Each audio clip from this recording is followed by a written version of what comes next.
Good morning, students. Today's topic is vagus nerve, 10th cranial nerve.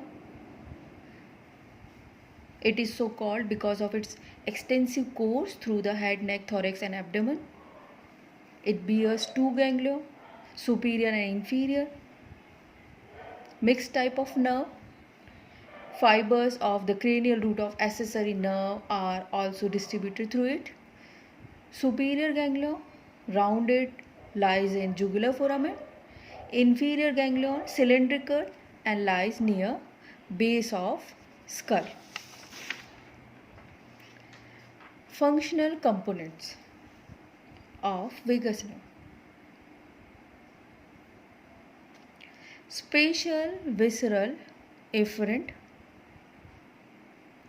arises from nucleus ambiguous and supply muscles of palate, pharynx and larynx. General visceral efferent, this red one, general dotted red, general visceral efferent arise in dorsal nucleus of vagus distributed to thoracic and abdominal viscera. General visceral afferent brings sensation from pharynx, larynx, trachea, esophagus and from the abdominal and thoracic viscera.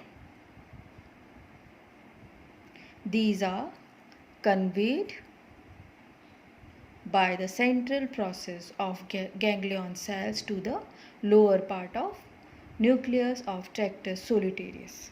Some of these fibers terminate in the dorsal nucleus of vagus. Spatial visceral afferent. They carry sensation of taste from posteriormost part of tongue and from the epiglottis, terminate in the upper part of nucleus of tractus solitarius. General somatic afferent.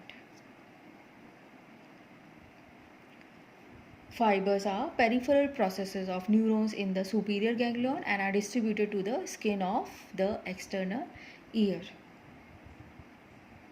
The central processes of the cells, ganglion cells, terminate in relation to spinal nucleus of trigeminal nerve. So, now nucleus in relation with vagus.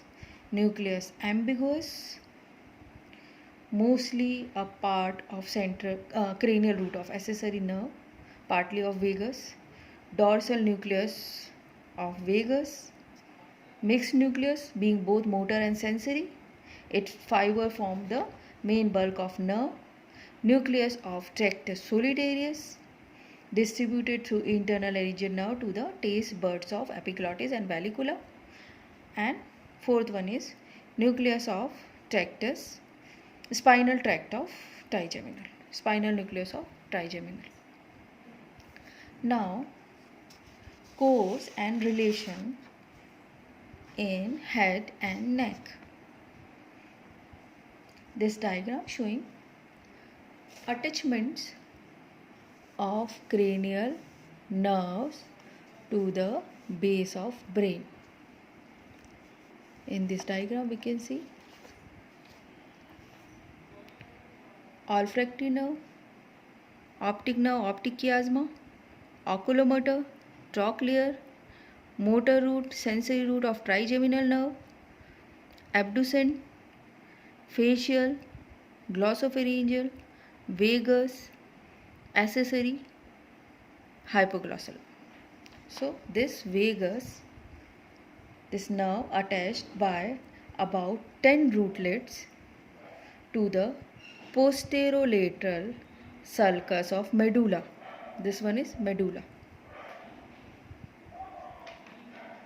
In the intracranial course, rootlets unite to form a large trunk which passes laterally across the jugular tubercle along with glossopharyngeal and cranial root of accessory nerves and reach the jugular foramen.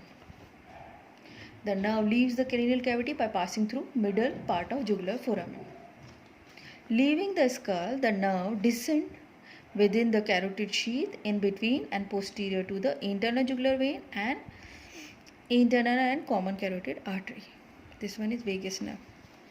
This one is carotid sheath, vein, artery and nerve.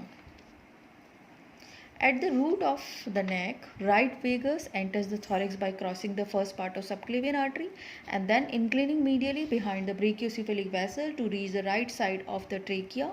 The left vagus enters the thorax by passing between the left common carotid and left subclavian arteries behind the internal jugular and brachiocephalic veins. Now, vagus bears two ganglia, superior and inferior. Superior ganglion rounded and lies in jugular foramen. It gives meningeal and auricular branches of vagus. So now branches of vagus nerve. In the jugular foramen, superior ganglion gives meningeal branches, auricular branches, communicating branches to glossopharyngeal, cranial root of accessory and superior cervical sympathetic ganglion. Meningeal branch supplies dura of posterior cranial fossa. Auricular branch, it passes behind the internal jugular vein, enters the mastoid canaliculus within the petrous part of temporal bone, crosses the facial canal 4 mm above the stylomastoid foramen, emerges through the tympanomastoid fissure and ends by supplying concha, auricle may be root part, posterior half of external auditory meatus and tympanic membrane outer surface.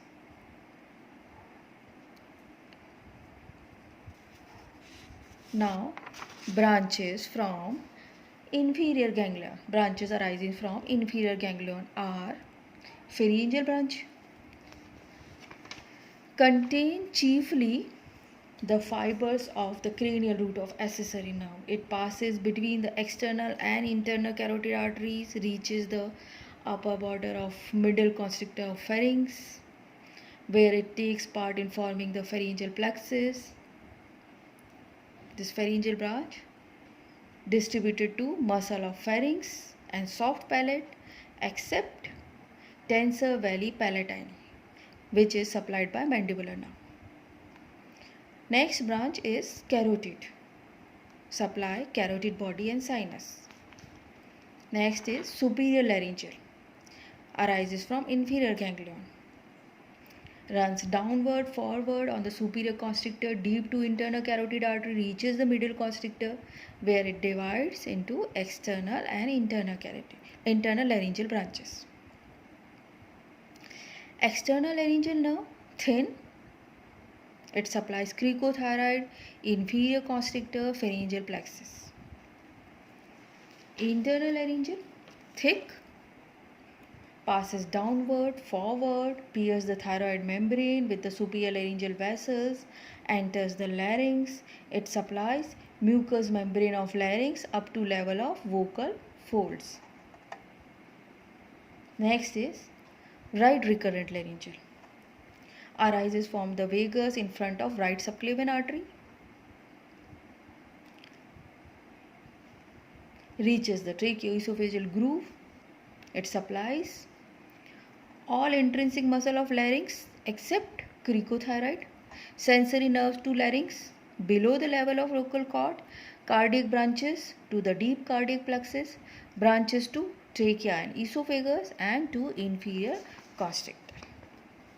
Left recurrent laryngeal nerve arises from the vagus in the thorax. It loops around the ligamentum arteriosum and reaches the tracheoesophageal groove.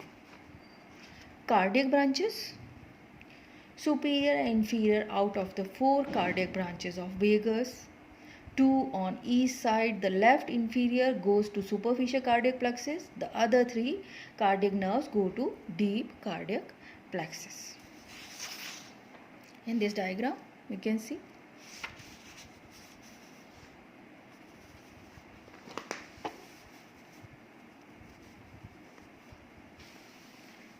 this diagram.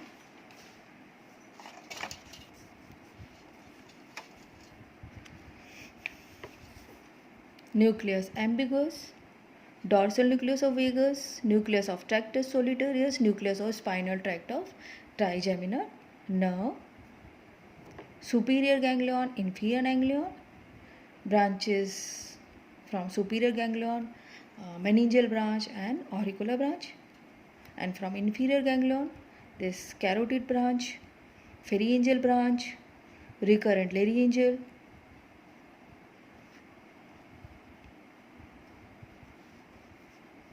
this pharyngeal, this one is superior laryngeal, internal laryngeal, external laryngeal.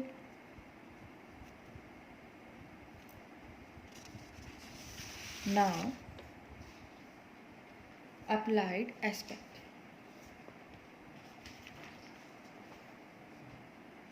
Paralysis of vagus nerve produces nasal regurgitation of liquids, nasal twang in voice, hoarseness of voice, flattening of arch, palatal arches, cadaveric position of vocal cord, dysphagia.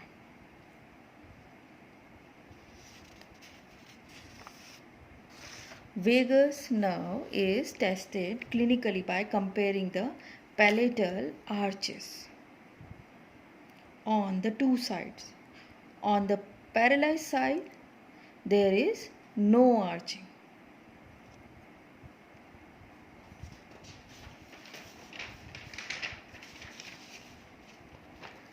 Injury to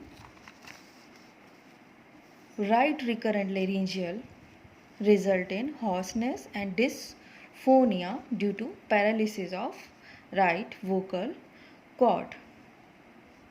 Paralysis of both vocal cords result in aphonia and inspiratory stridor, high-pitched and harsh respiratory sound.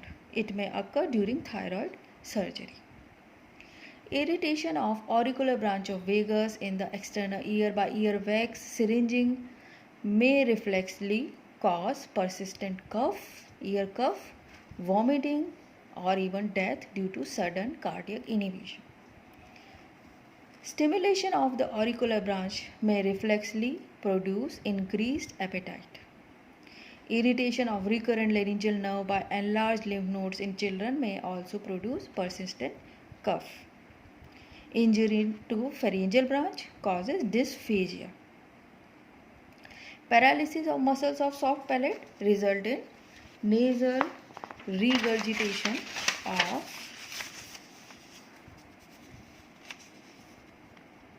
fluids and nasal